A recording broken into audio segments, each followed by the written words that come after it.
Hai, kami dari kelompok 7 yang beranggotakan Fezrilia Gunawan, Maximilianin Delos, dan Neneng Pitaloka Kusumah Putri.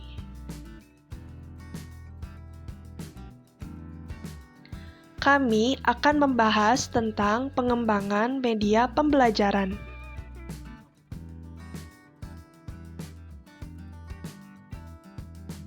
Apa itu media pembelajaran? Media pembelajaran adalah media yang digunakan untuk membantu merangsang pikiran, perasaan, kemampuan, dan perhatian siswa dalam proses belajar mengajar di kelas. Adapun pengertian media pembelajaran menurut para ahli, yang pertama, menurut Hamalik tahun 1994, pengertian media pembelajaran adalah segala sesuatu yang dapat digunakan untuk menyalurkan pesan sehingga dapat merangsang perhatian, minat, pikiran, dan perasaan. Menurut Gerlach dan Eli tahun 1971, media belajar merupakan alat-alat grafis, fotografis, atau elektronis untuk menangkap, memproses, dan menyusun kembali informasi visual atau verbal. Sehingga dapat disimpulkan bahwa pengertian media pembelajaran adalah alat, bahan, atau segala sumber daya yang digunakan untuk menyampaikan materi-materi pelajaran dari guru kepada murid-murid dalam proses kegiatan belajar mengajar. Pada materi pengembangan media pembelajaran, adapun yang akan dibahas yaitu yang pertama, model pengembangan, yang kedua, prosedur pengembangan, dan yang ketiga, proses produksi media pembelajaran. Langsung saja pada pembahasan yang pertama, yaitu mengenai model pengembangan. Diperlukan berbagai cara untuk menghasilkan media pembelajaran yang baik. Salah satu upaya agar dapat diperoleh media pembelajaran yang baik adalah dengan menerapkan model pengembangan yang dapat dipilih dan diikuti. Salah satu model pengembangan media pembelajaran yaitu model pengembangan ADDIE, yang dimana A berarti analisis. Tahap analisis terdiri dari beberapa kegiatan, yakni analisis kurikulum yang merupakan pengkajian dan pembahasan tentang kompetensi yang akan terkandung dalam kurikulum atau bedah kurikulum. Selain itu, analisis tentang learner characteristic atau karakter siswa, dan analisis tentang setting di mana media tersebut dimanfaatkan.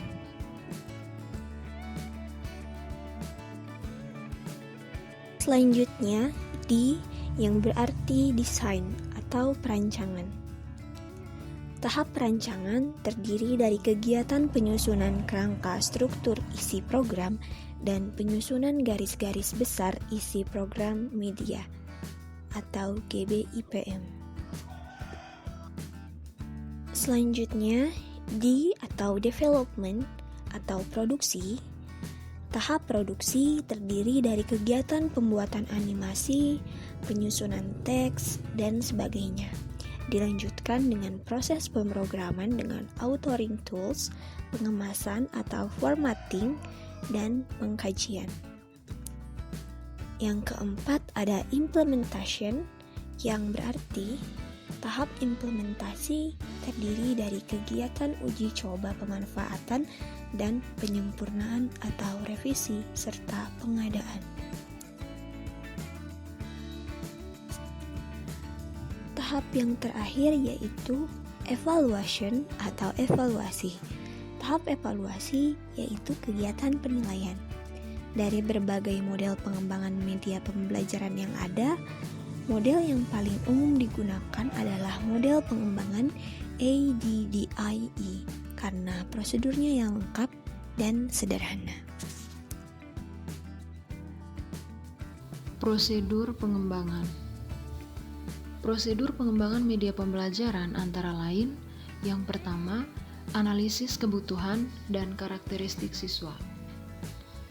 Kebutuhan adalah kesenjangan antara kemampuan, keterampilan, dan sikap siswa yang kita inginkan dengan kemampuan, keterampilan, dan sikap siswa yang mereka miliki sekarang. Kebutuhan dapat diketahui dengan berbagai cara, yaitu dengan melihat tuntutan kebutuhan yang ada di masyarakat dan melihat dari apa yang dirumuskan dalam kurikulum. Suatu media akan dianggap terlalu mudah bagi siswa bila siswa tersebut telah memiliki sebagian besar pengetahuan yang disajikan oleh media tersebut.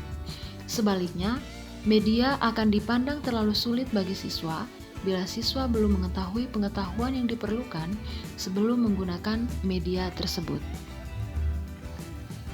Indikator merupakan penanda pencapaian kompetensi dasar yang ditandai oleh perubahan perilaku yang dapat diukur yang mencakup sikap, pengetahuan, dan keterampilan.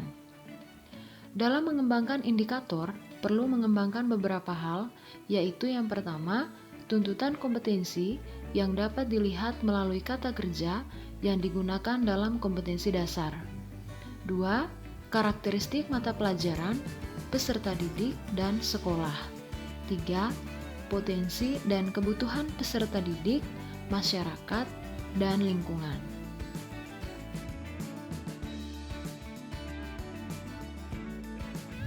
Indikator berfungsi sebagai yang pertama, pedoman dalam mengembangkan materi pembelajaran. Yang kedua, pedoman dalam mendesain kegiatan pembelajaran. Yang ketiga, pedoman dalam mengembangkan bahan ajar.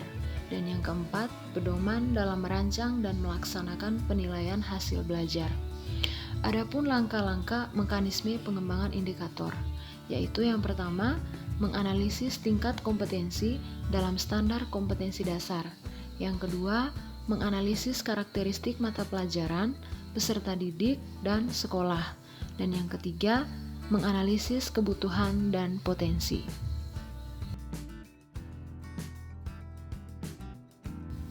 Yang ketiga, pengembangan materi pembelajaran.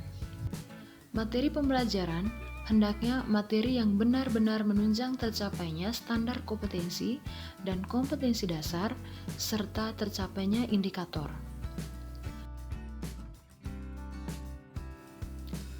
Jenis-jenis materi pembelajaran dapat diklasifikasikan sebagai berikut. Yang pertama, fakta, kemudian konsep, prinsip, prosedur, dan sikap.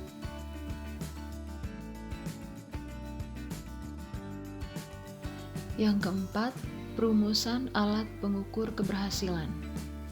Alat pengukur keberhasilan siswa perlu dirancang dengan seksama dan dikembangkan sebelum naskah program media ditulis atau sebelum kegiatan belajar mengajar dilaksanakan. Alat ini berupa tes, penugasan, ataupun daftar cek perilaku.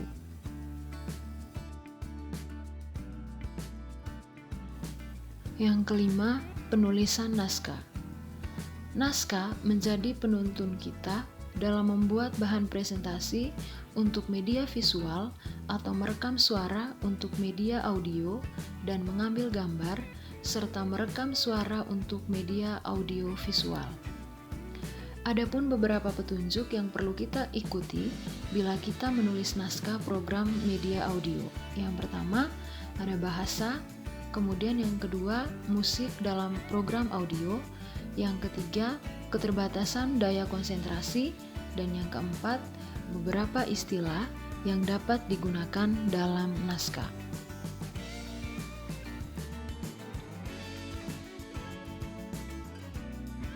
Proses produksi media pembelajaran.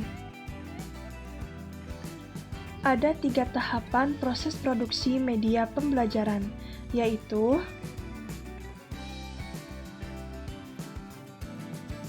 1. Praproduksi media pembelajaran. Yang pertama yaitu telaah kurikulum. Dalam mengembangkan media untuk menunjang pembelajaran, semestinya mengacu pada kurikulum. Kurikulum dijadikan sebagai acuan utama dalam menentukan kompetensi yang akan dimuat untuk diajarkan kepada siswa melalui media, sehingga media pembelajaran yang dibuat sesuai dengan tujuan dan tepat sasaran. Telaah kurikulum harus dilakukan oleh guru, dikaji oleh ahli materi dan ahli media. Yang kedua, penulisan naskah atau blueprint. Naskah ditulis oleh orang yang dianggap mampu untuk menulis naskah media tersebut. Naskah yang ditulis akan dikaji oleh ahli materi dan ahli media.